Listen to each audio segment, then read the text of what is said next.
Just stop and think about that for a second. What it's saying is that right now, trillions of tiny, mindless particles that have no idea you're even here are performing countless little miracles just to keep you, well, you. It's a special arrangement that has never happened before and will never, ever happen again. So, today, let's dive into this absolutely incredible story of existence. We're going to be using Bill Bryson's masterpiece, A Short History of Nearly Everything, as our guide.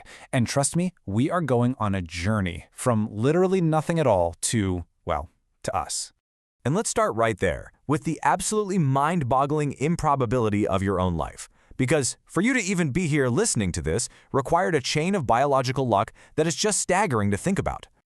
So, think about this number, 650,000. That's roughly how many hours you get in a long human life. Now, it might sound like a lot, but in the grand scheme of things, it's just a fleeting moment, because the devotion of your atoms, it's temporary. For reasons we don't really get, they're eventually going to call it a day, disassemble, and go off to become parts of other things. And just like that, that's it for you.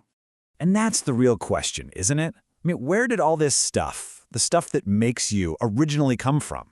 To answer that, we have to pull the camera back, way back. We're going from the miracle of you to the miracle of everything else.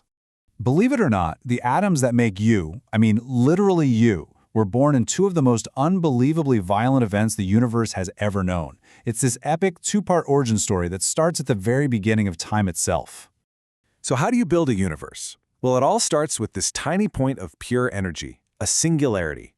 Then, in one single blinding flash, the universe just begins. And it wasn't an explosion in space, like a bomb going off in a room. It was the room itself, space itself, suddenly expanding at an insane speed. And get this, in less than 3 minutes, we had gravity, physics, and 98% of all the matter that would ever exist, just like that.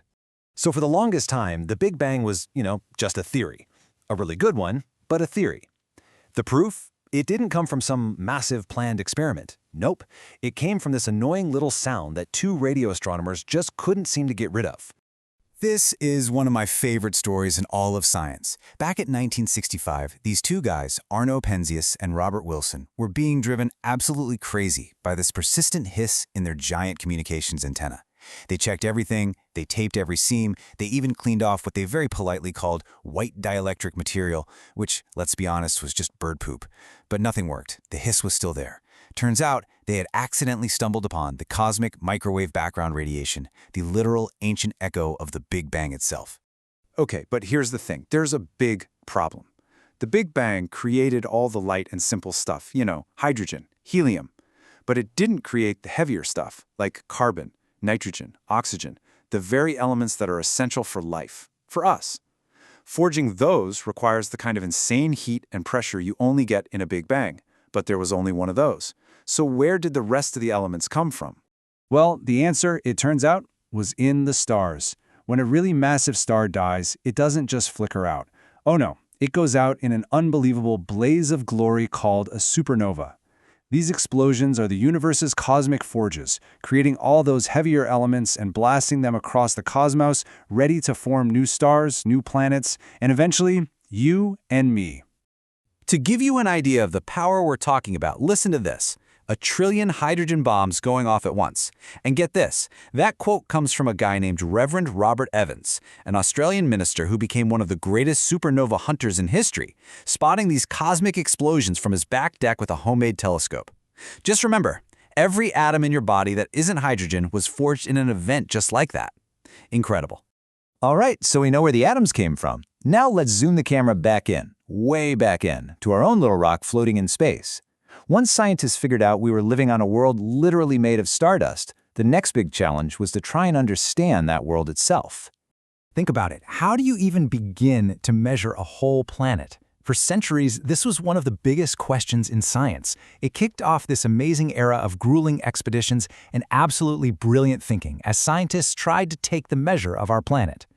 It all kind of kicks off with Isaac Newton, who predicted back in 1687 that the Earth wasn't a perfect sphere, but it bulged a little at the equator. This started a race. The French sent this grueling expedition to the Andes to try and prove him wrong.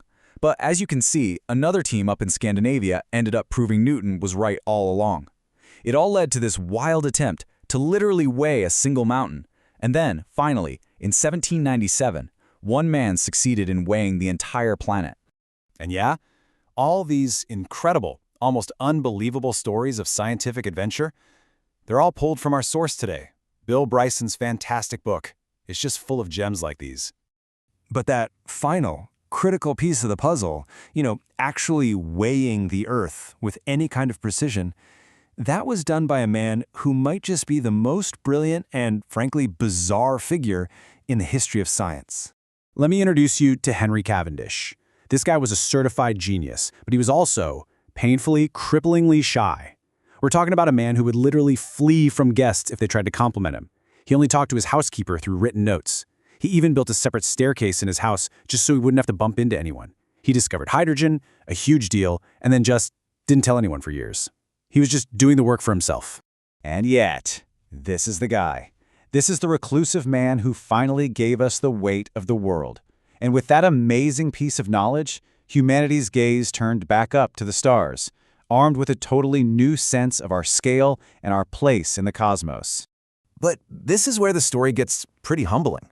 Because for all our amazing success in figuring out our own world, when we looked back out into the cosmos, we found a void so vast it is almost impossible to wrap your head around.